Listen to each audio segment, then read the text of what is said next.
All right, hello everyone. I hope you can hear me. Please type in the chats if you are having difficulty hearing me or seeing me. Additionally, this tapas presentation will be transcribed through Otter. And so Amy just posted in our chat dialogue a link to that transcription. So if you would benefit from that transcription, feel free to access that link. If you're having any concerns with that transcription, or if you have any questions throughout the presentation, please feel free to write in through the chat, and either Amy or myself will be able to respond to you. So thank you all for coming during this time. This is our tapas series, which is a weekly webinar now at this point. It used to be in person, where we are divulging into some small tidbits about different disability categories and disability eligibilities for the DRC. And today is going to be about supporting students with traumatic brain injuries and post-concussive syndrome. So my name is Logan Dewarty. I am an access specialist at the Disability Resource at Cal Poly, and I mostly work with students who have either mild traumatic brain injuries and psychological impairments.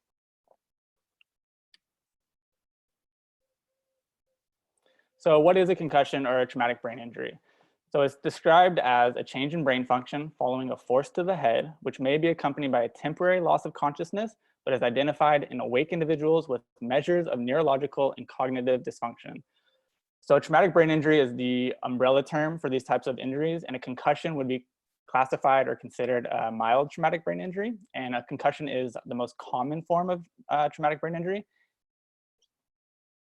And so I want to dispel some myths about concussion. So I think we all are relatively familiar with concussions, and we've heard about them or know somebody who's had them or experienced them ourselves.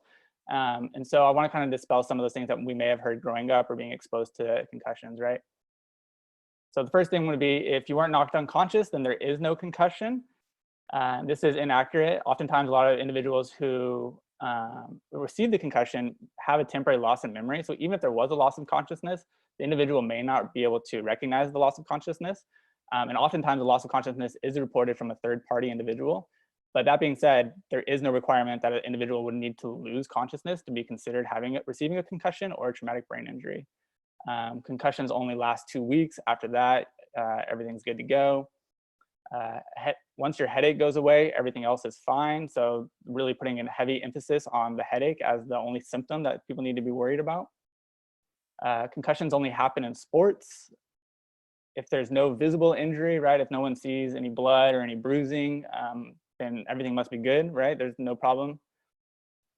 A lot of times we do experience concussions in athletics, and one of the big mantras that we hear repeatedly is to play through the pain.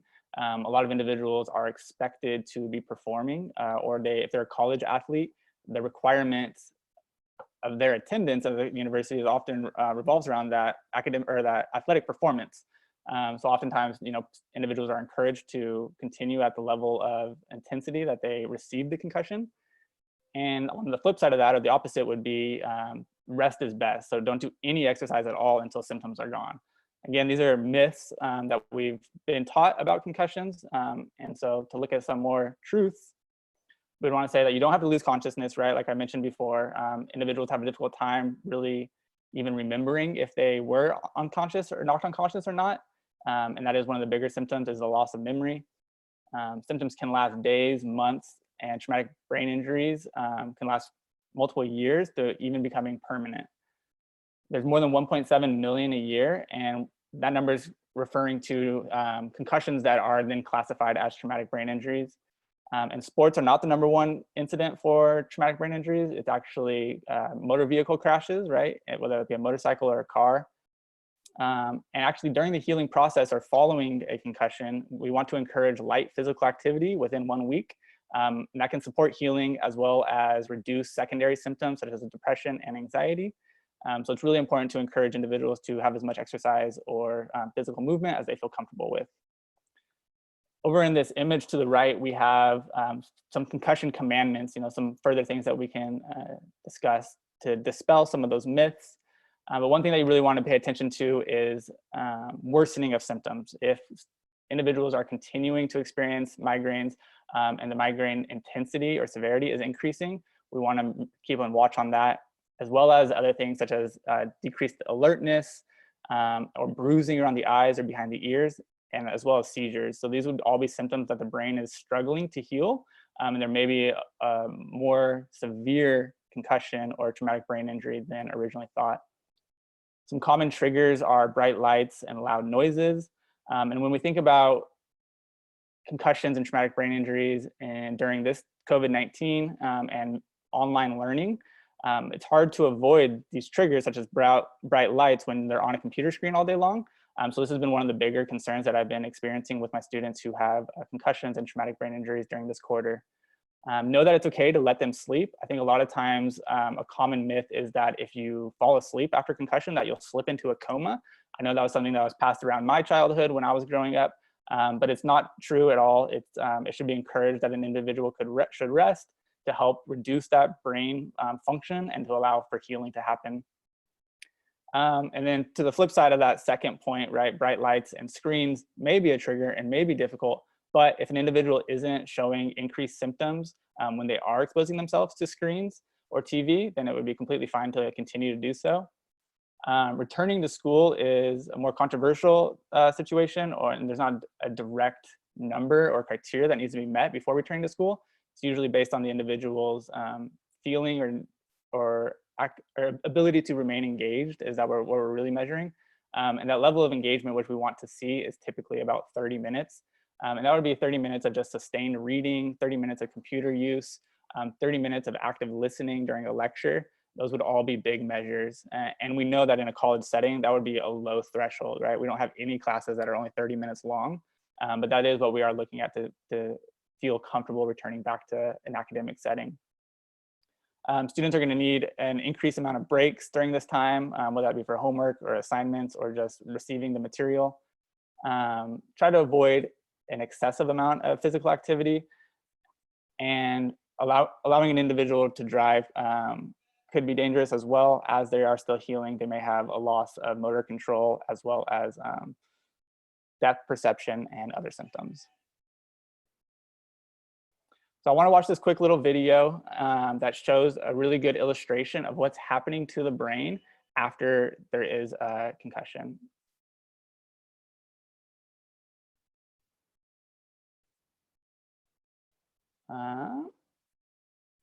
Okay, so it looks like my video is going to give me a little bit of complications.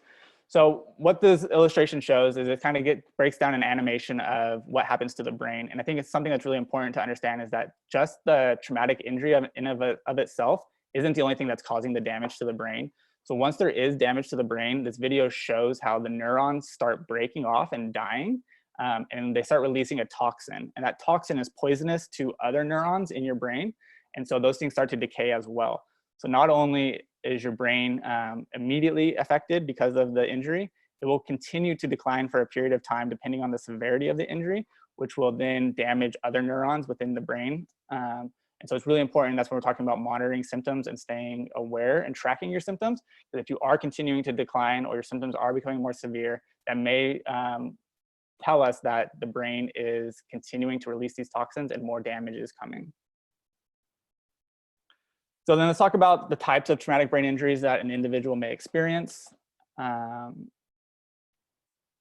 So traumatic brain injuries can damage different parts of the brain in many and various ways. Depending on the severity of the injury, the consequence of a traumatic brain injury can range from the absence of symptoms. So some people may not experience any symptoms at all. Mild symptoms, which could be occasional headaches or sensitivity to light, to severe symptoms, which could include loss of brain function, loss of autonomous bodily functions, as well as potentially even death. So an impact injury is one of the more common types of concussions or traumatic brain injuries. An impact injury occurs when the head makes sudden and forceful contact with some object. In an impact injury, the brain accelerates and then abruptly stops. So this is something that we will see commonly in sports. The NFL has a big concern with concussions and the rate that their players are receiving concussions and what type of long-term care that these individuals are receiving. We have a penetrating brain injury, and this is the most user-friendly photo that I could find. In a penetrating injury, an object penetrates the brain. This type of damage is done to the brain matter, which can cause tissue death and irritation to the brain, which can result in seizures. So one of the brain's least favorite things is suffocation, right? So if it has a lack of oxygen, which can happen from excessive bleeding, can kind of drown out the brain's ability to have proper oxygen, it's going to increase the likelihood of experiencing seizures, and a penetrating brain injury is going to be the most likely way to be experiencing this. Then we have an injury from inertial forces. An injury from inertial forces results when the brain moves within the skull, but not as a result of head impact. So oftentimes, maybe in a car accident, maybe bumper to bumper, fender benders, where you're not necessarily hitting your head on anything, but the brain is accelerating within the cavity. The brain will actually hit the front of the skull, and then it'll revert back and hit a different part of the skull. But it's important to know that I think when we look at the outside of a skull, it seems very smooth, right? Sometimes there's little cracks in it, but on the inside of the skull, there's actually a lot of ridges and sharp edges. So when we are having or experiencing an injury from inertial forces and the brain is brushing up against that part of the skull, it's actually lacerating the brain and creating further damage. Another type of concussion or traumatic brain injury would be a blast injury. Blast injuries happen most frequently in the context of war or a bomb explosion. Shockwaves from the explosion and the sudden change in air pressure are believed to be the cause of this damage. So we do work with a lot of veterans, and this is a common situation or occurrence with our veteran population.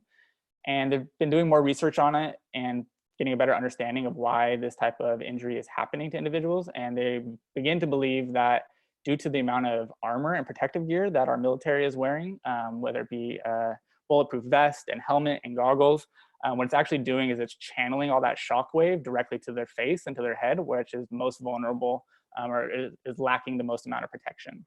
So it's kind of a concentrated force that has other consequences as well. In this image, you can see the shrapnel that would be damaging the body, as well as the blow causing damage to the brain. So each form of a traumatic brain injury causes distinct types of damage. Similarly, each type of damage has its own unique consequences. So contusions, which is bleeding of the brain, commonly occurs during an impact injury. That's kind of what I was talking about before. And this diagram shows a quick little illustration of what a coup injury and a counter coup injury. So every time that the brain is accelerated in one direction, right, there's going to be an equal and opposite acceleration in the other direction, which is going to cause the brain to be impacted in two areas. And so in a little bit, when we look at the areas of the brain and what the brain is responsible for controlling, we'll notice that it's starting to have multiple impact, not just where the original injury was.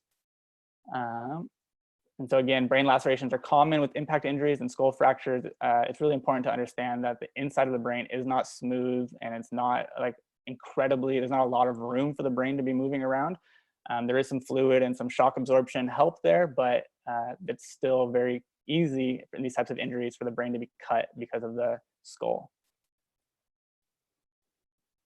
So here we're looking at epidural hematomas as well as subdural hematomas. So bleeding in the brain is known as intracranial hemorrhage, and that would be active bleeding. A hematoma means clotted blood or a collection of blood. So that may have been something, there's no longer active bleeding, but that blood is still present, as well as scabbing. A pool of blood can create pressure on the brain, resulting in a lack of oxygen. Blood is irritating to the brain and may cause seizures. So again, this is why we want to be really diligent with the way that we're monitoring our symptoms, and just being aware that if we are experiencing an increase in symptoms, that may be a sign that we are experiencing continual bleeding in the brain, and we're going to want to get further support. So when the brain is swelling, right, added pressure can force the brain into an opening of the spine. This diameter of this hole is very small, so any part of the brain driven into this hole is essentially strangled, resulting in herniation. It's important to understand that this part of the brain is also responsible for a lot of autonomous processes like breathing, swallowing, heart rate or heartbeat, and others. So when this part of the brain is cut off or is strangled, a lot of those autonomous functions can be compromised. And that's when we start experiencing more traumatic brain injuries, life-threatening conditions, and where individuals need medical support to remain breathing or stable. So here's a diagram kind of illustrating the different lobes of the brain, as well as what they're responsible for. So when we were talking about those coup and counter coup injuries, just for the front of your brain, the front of your head is going to be most vulnerable to an injury. So if we look at the blue section of the brain, right, healthy is for concentration, problem solving, and speech, which all seem very important for our student population. And if you look at the yellow part of the brain where the countercoup injury would be happening, that's where we have occipital, right, our blind spots or blurred vision.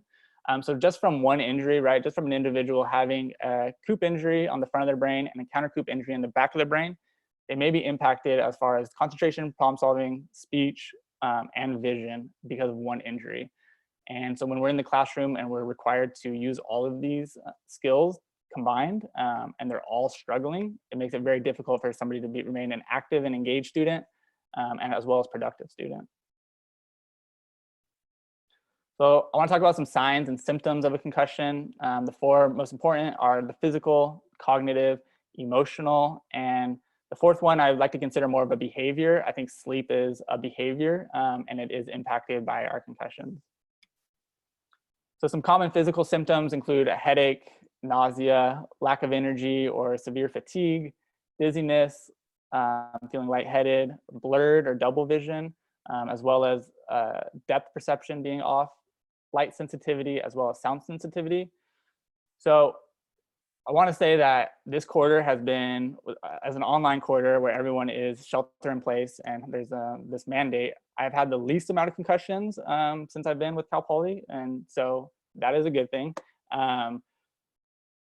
That said, though, students are still experiencing concussions and we still are having active concussions. And so these types of situations would be benefited in an at-home setting, right, where an individual can control their lighting in their room, they can control their computers or their monitor screens, they can control miscellaneous sounds that are happening.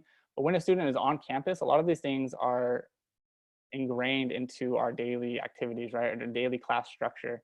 So it becomes a bigger concern when we're having to navigate the full campus with these types of physical symptoms.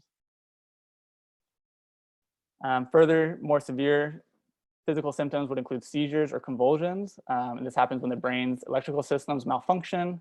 And again, this happens from strangulation or lack of oxygen in the brain. So seizures can start immediately after the concussion or weeks following a traumatic brain injury, depending on how the brain is healing. And seizures can last a couple of seconds to a couple of minutes. If they are crossing into that minute threshold, you definitely want to seek out medical advice and medical support.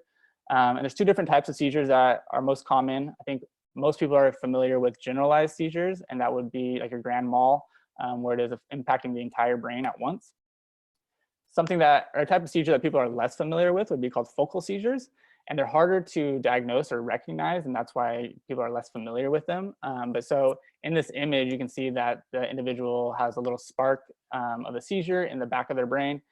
And previously, we were looking at the back of the brain was responsible for vision, right? So individuals who are having focal seizures in this part of their brain may have visual hallucinations, which wouldn't be something that they may immediately think that I'm having a seizure, but it would be something that's off, and it would be something that would be important to kind of discuss with your healthcare provider. So moving on to cognitive symptoms of a concussion. Cognitive symptoms or common cognitive symptoms include difficulty concentrating or paying attention, learning and memory concerns, turning your thoughts into words. Students report being easily confused, slower reading, thinking, acting, and speaking. Multitasking becomes very difficult to complete, and basic executive functioning like organizing and time management all can become compromised. If I had to describe a college student and the beneficial skills that they would need to be successful, I would list all of these subjects, right?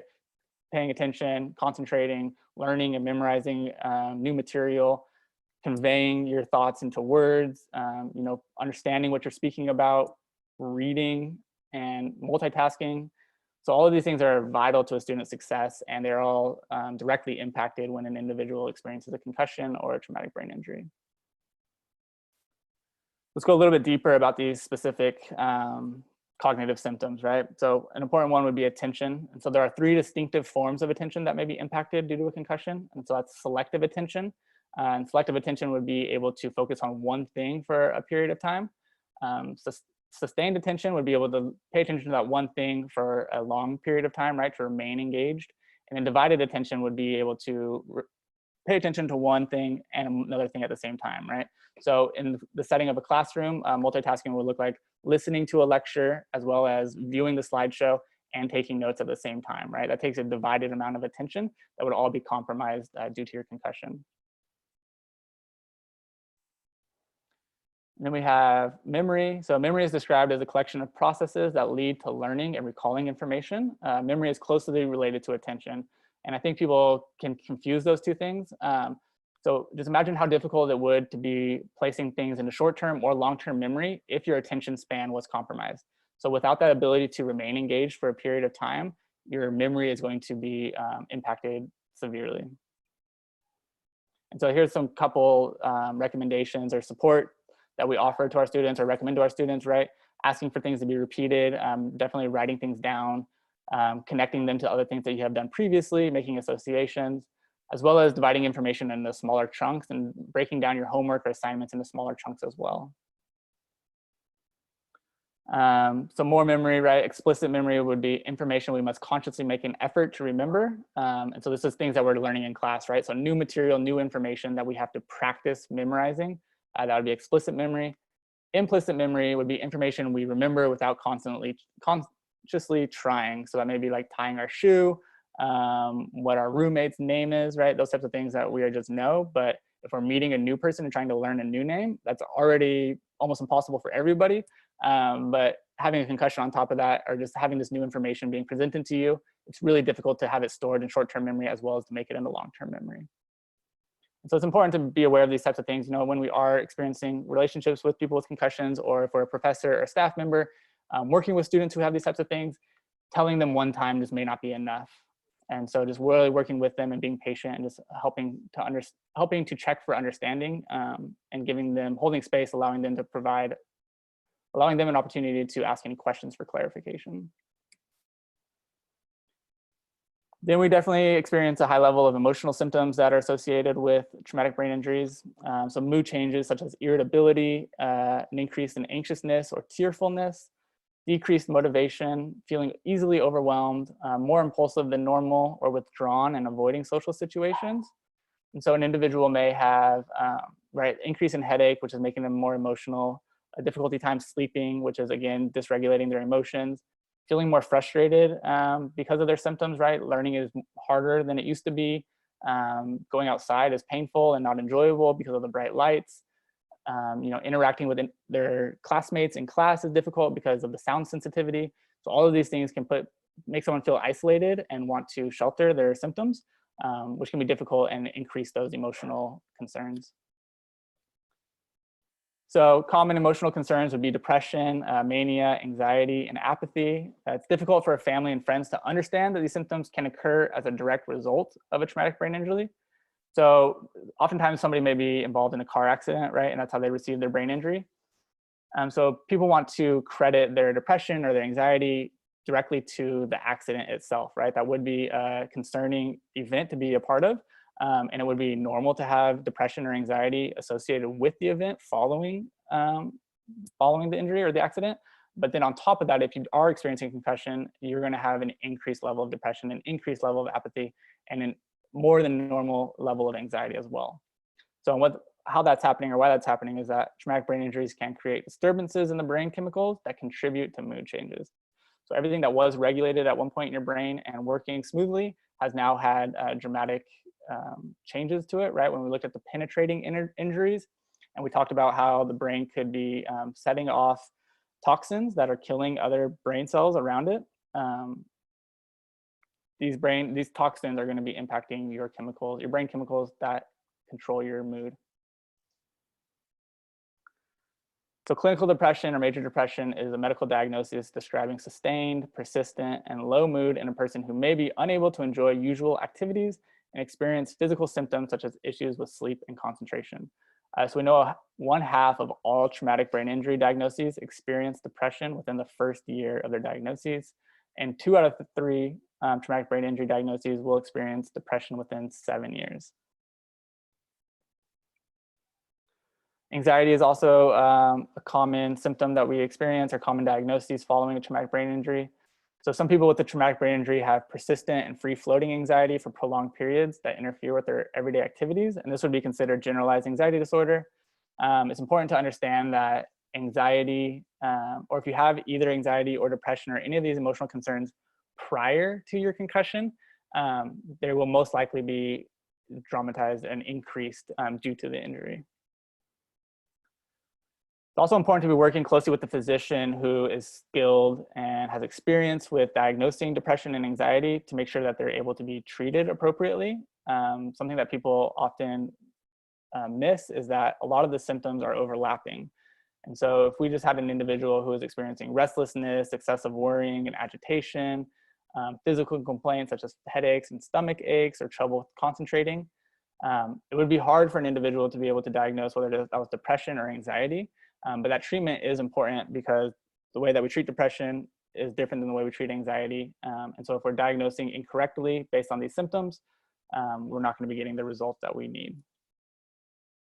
So again, a history of depression or anxiety are going to increase your likelihood of experiencing this following a traumatic brain injury. How severe is the traumatic brain injury will also play a part in what symptoms you are experiencing. Alcohol and substance abuse prior to your injury will play a part in what symptoms you're experiencing as well. And it's really important to highlight that any type of alcohol use or substance use following a traumatic brain injury is going to increase your likelihood of experiencing seizures, especially alcohol. It is very highly encouraged to stay away and refrain from all alcoholic beverages or alcoholic substances for an amount of time until you feel completely healed from your brain injury. And then some psychosocial problems as well. You know, individuals who may lose their jobs because of their brain injury or the inability to maintain their jobs. Oftentimes students have to withdraw from the quarter because they just don't feel like they have the brain capacity to complete the finals to the best of their ability, and it would dramatically impact their GPA. You know, they have poor finances or poor emotional support system, difficulty with family or friends. So all of these things can lead themselves to increased depression, increased anxiety, and social isolation. So let's look a little bit of a cause. And again, I'm going into a little bit deeper on the emotional side because I do work with a lot of students who have psychological impairments as well. So when you mix the psychological impairment with the traumatic brain injury, we do tend to see an increase in these emotional symptoms. So again, the limbic system is involved with generating emotions. And we've seen previously in this presentation that the prefrontal cortex or the front of your brain is specifically vulnerable to trauma just because of its proximity. And so that is an additional reason why we experience so many emotional concerns. So going back to how we treat these different symptoms, right? There are SSRIs, which would be your standard medication to help with depression, magnetic and electroconvulsive therapy, and psychotherapy, which would just be your standard talk therapy or cognitive behavior therapy to help individuals move past the trauma. And then finally, we would look at some behavioral symptoms of a concussion or traumatic brain injury, which would include aggression, impulsivity, psychosis, as well as sleep disturbances. So it's important to understand that with an increase in aggression and impulsivity, this is typically reactive, right? So students or individuals with concussions aren't waking up necessarily angry, but they have a shorter fuse. It's quicker to be set off, it's quicker to be frustrated, and it's quicker to be irritated. And it's usually happening without any planning or forethought. This is typically associated with confusion or a sense of dependence on others. So like I touched base on earlier, is that just day-to-day living is going to be a lot more difficult for individuals with traumatic brain injuries. So there's going to be a need to rely on other individuals for support. They may be relying on their peers in their class to help them better understand what was happening, what was going on in class. They may require family members to help them do basic needs like driving to get groceries if they're unable to drive. And this type of dependence from somebody who is normally very independent can be frustrating, and with a shortened fuse can lead to quick agitation.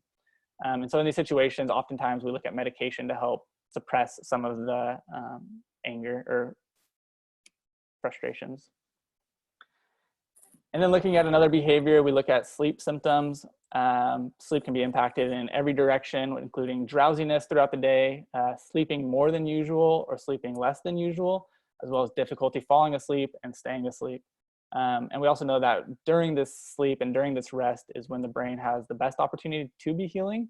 So when you are experiencing compromised sleep, it will delay your healing process as well, potentially lengthening the amount of time that you would need services or support. So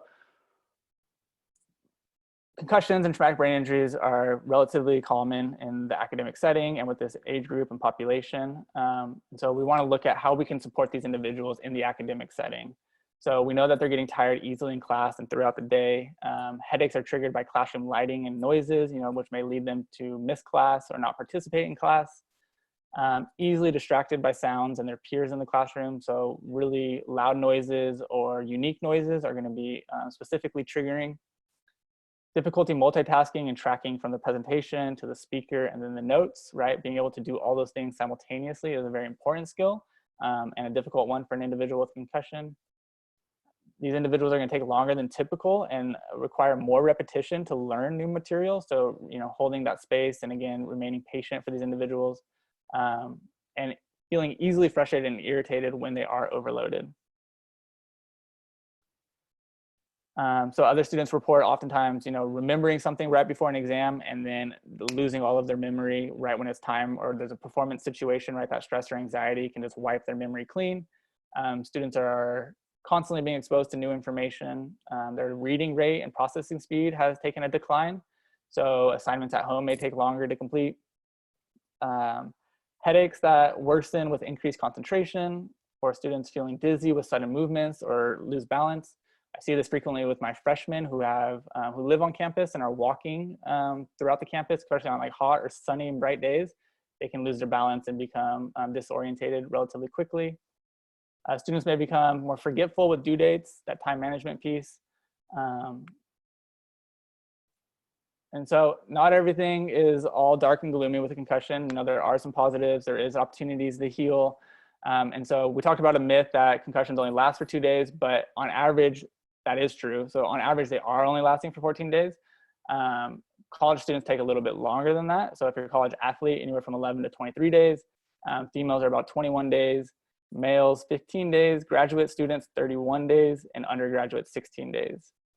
And the discrepancy between graduate students and undergraduate students is typically cognitive workload or workload expectations. So some of the best ways to heal from a traumatic brain injury and to get back into the classroom would be active rest, right? So that'd be really setting aside time where you are shutting down, you're not using screens, you're not overstimulating yourself with social interactions, and it's really taking time to slow your life down. Refraining from excessive physical and cognitive stimuli. Again, that would be taking a break from academics as needed. Putting a pause on your workout program and limited television, phones, and computer screens as well. Again, if they're not causing you any symptoms or increasing your symptoms, that may be one thing, but reducing them overall will help your healing process. So accommodations that I often prescribe to my students to help them through these situations look like a reduced schoolwork demands if necessary, or a reduced course load. And so some students just may no longer be able to manage 16 units, but they don't want to withdraw from the quarter entirely. So these students, I'll work with them to withdraw from a few courses to make sure that they have a course load that is still manageable. Extended time on exams. So like we talked about, the reading rate is going to be a lot slower. Their processing speed is going to be a lot slower. And the amount of migraines or headaches that they're going to be experiencing from sustained engagement is going to increase as well. So we try to provide students with an opportunity to take a 5-minute break after every half hour that they're working. So extended time on exams is very helpful for individuals during these performance situations. Same thing's happening in due date extensions when students are expected to have high levels of reading. That increased engagement is going to increase their migraines and the severity of their migraines, which is ultimately decreasing their healing time. And so it's important that we give our students an opportunity to heal as well as to complete their academic requirements or expectations. Reduce distraction environments that we can offer at the DRC, especially during testing. We talked about the sensitivity to sounds and lights. So at the DRC, in our testing facility, we have table lamps or desk lamps on all of the desks, so students can control their own lighting a little bit. We have dimmers to be able to drop the lighting down for our students, and sound machines that kind of cancel out any ambient noises. And this really creates a lot more of a therapeutic testing environment for students who are especially triggered by these types of sounds and movements. Professors working with students to allow assignments to be completed in sections or manageable chunks, right? So if we knew that a student had a 20-page research paper due, the amount of time to formalize and finalize that in one sitting or however many sittings it would be could be detrimental to their screen time. So just allowing a student to maybe turn in chunks of their assignments throughout the quarter would be very helpful as well. While students are in the classroom, we offer a live scribe note-taking pen. This really helps them receive the material without having to multitask like they used to. The live scribe pen helps record the lecture and it films what they're writing, and then it syncs them up simultaneously. So students don't have to feel like they're missing the material. And when they get back home and they're in a healthier mind state or they're not experiencing a migraine, they can go back and listen to the lecture and then to update their notes as needed. Immediately following a concussion, students are going to need excused absences. Again, we're looking for that 30-minute threshold for them to be invited back into the classroom pretty much. Again, students have full autonomy of choosing when to go to the classroom or not, but oftentimes students are going to benefit from having that first week to kind of collect themselves, to heal, and to get themselves to a level of engagement that would be sustainable. If their note-taking supports, whether a peer note taker or a live scribe pen's not working, we may work with the professor to have access to the slides or their notes. Some students may need preferential seating, whether it be in the back of the classroom because it's darker, or access to a door to remove themselves from the lecture if needed. As well as converting textbooks into audio files. That's something that we do at the DRC through our alternative media department. Again, when we're looking at increased engagement and increased reading, that eye strain is going to be exacerbating their migraines and their headache symptoms. So converting their textbooks just gives them an opportunity to receive the information in an audio format, and it's easier to receive. So here are some resources. And again, my name is Logan DeWardy, and I'm an access specialist with the DRC. Here's my email address. If anybody has any questions or concerns or would like access to my slides, please feel free to shoot me an email, and I would love to get those to you. I appreciate you all coming. I appreciate you all spending the time and listening to us. I hope you all are staying safe. And we're here every Wednesday, so feel free to drop in next week for our next tapas. Thank you. Thanks, Logan.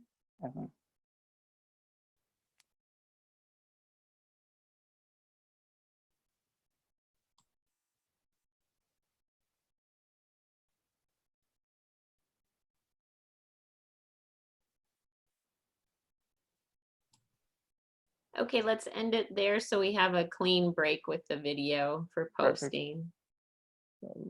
I'll give you a call in just a sec.